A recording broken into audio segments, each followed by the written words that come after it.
Today's art project is going to combine science and art, specifically geology. After all, nature can produce some of the most beautiful works of art. We're going to do some geodes in watercolor. What's a geode? Well, a geode looks like an ordinary rock on the outside, but inside, if it's cut open with a special saw for cutting through rock, you can see that there are sparkling crystals of many colors deposited in rows. Inside the middle is usually some crystals of that color which give it a kind of twinkling look, but nature does this. Nature creates this, and they are quite beautiful. When you get a very large geode, it's usually cut down the middle and polished since it becomes very smooth and shiny. We're going to work on creating a watercolor which kind of simulates the same look of the layered geode rock. Now, we're going to need your watercolors. You're going to need a brush with some water and a paper towel to wipe your brush off. And you're also going to need salt, plain old salt that's from the table, about a teaspoonful. It's going to give us that crystal effect. Now, as far as colors go, you're going to use a set of analogous colors. Here's our color wheel again. Analogous colors are a set of 3 colors that lie right next to each other on the color wheel. So for instance, you can have red, orange, and yellow as a set of analogous colors. You can have yellow, green, and blue. You can have blue, violet, and red. And of course, if you have a lot of different watercolors, you could have the intermediate colors like yellow, yellow, green, and green. But if you have a set like I do of the basic 8, you're going to pick what your analogous set of 3 will be. I think I'm going to make mine in yellow, green, and blue. Yellow, green, and blue. Those are the 3 colors I'll use for mine. Now you'll need a plain piece of the printer paper, and once again, if you happen to have paper that is thicker, like paper from a sketchbook or heavier drawing paper, please use that because it always is a better alternative. But if this is all you have, we'll make it work.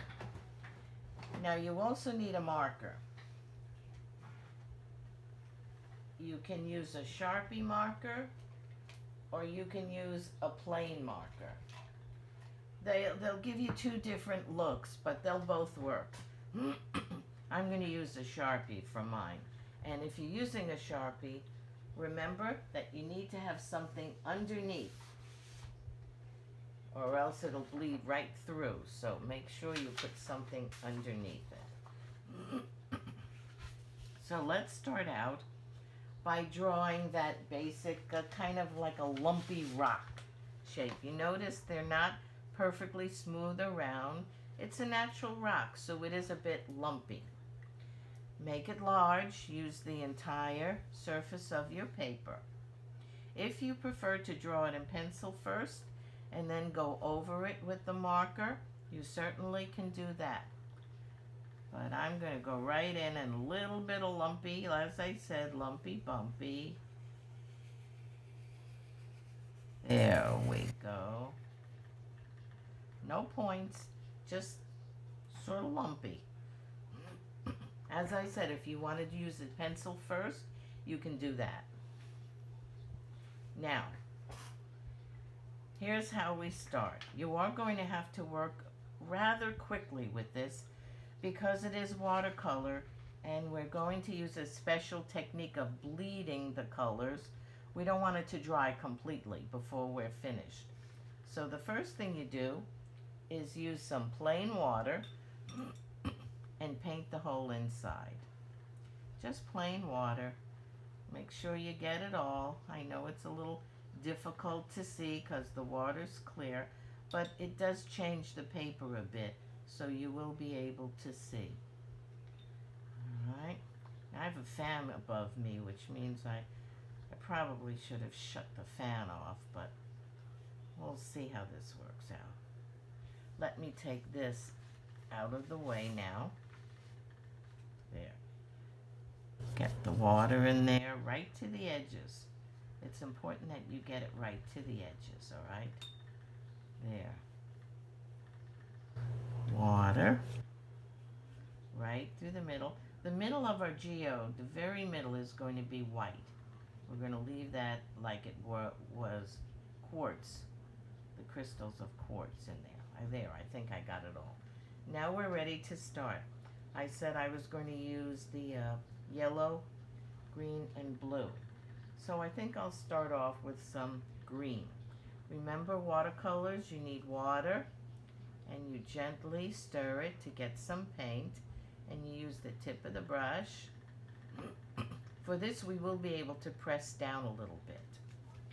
And you do your first layer of color right near the edge. Now you're going to notice, because of the water, that it's bleeding a little bit. It's starting to spread out from the water, which is absolutely fine because that's what happens in nature anyway. The minerals from the rings get right up there. The minerals from the rings do seep into the next color a little bit. So get it right up there, right to the edge. There we go. I can see it already, just starting that fuzzy little edge that bleeds. There we go. Missed a couple of spots there. There.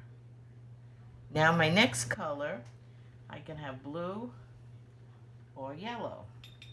I think I'll have the yellow. Get some yellow in there. Mix up some yellow watercolor, and right next to the other one, make your next layer of color. Don't forget water with the watercolors. You dip your brush in the water every time you want to put it into the paint. See how already it's starting to carry some of the color and bleed into the row? It's alright, you can go right over it. See, when you use printer paper, it gets a little bit bumpy and lumpy.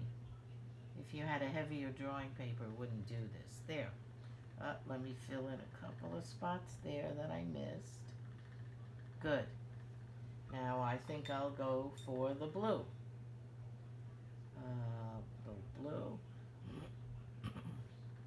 And this is the way you go all the way through, row after row, like you're laying down, just like your Mother Earth, laying down all the different minerals into the rock. Now if your paper should get very dry, most of the times it doesn't, but if it gets very dry, you could put a little bit more water, but most of the time it'll be okay. See how it's starting to look just like a geode. Now you don't have to repeat the same pattern. You could change the order of the colors. It doesn't have to be a pattern, because sometimes different minerals would seep down. And you'll notice that it changes color too, because it's bleeding into each other. And you would continue this all the way through until you have a small white space left in the middle. I'll see if I could speed this up a little. I might not be as careful as you would be, but I think I can get the idea across. I think I'll go back to blue here. Notice I didn't repeat a pattern. I didn't put the yellow in. A little blue. There we go. I'm kind of speeding up a bit. You could do this along with me when you get. And just to show you, you're going to leave, let me just put a little bit of yellow as if it was my last layer. Just leave a little bit of white in the middle, about that size. Let's see if I can maybe go around this one. And some more yellow. See, that lumpy paper is making a little bit of a puddle. Although I kind of like it, you know? I really do. But that's what happens when you use printer paper. It doesn't really have much of its own weight to do this kind of art. But we'll do the best we can. There we go. We'll get all that white in there. Get my last. I sort of worked from the middle out, didn't I? Just so I could show you to get to the end. Now if you've got any white spots left, just dab them with a little color. A little more green here.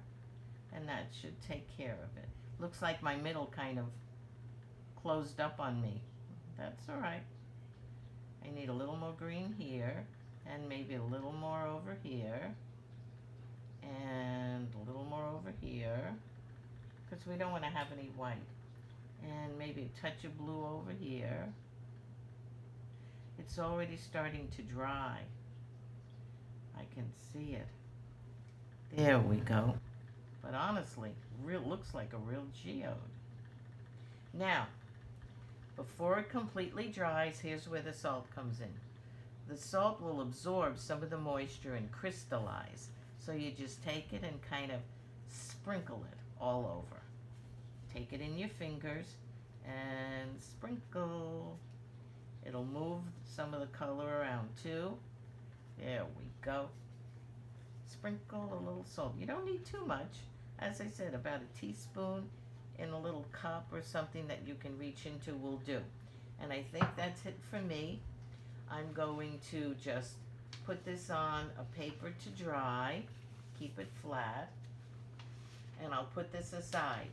And at the end of the day or whenever you do it and it's dry, all you have to do is just sprinkle off the salt and you'll have this nice crystal look.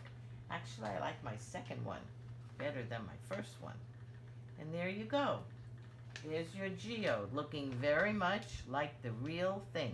So we can combine science, which is nature, and we can combine art to come up with something almost as beautiful as nature can make.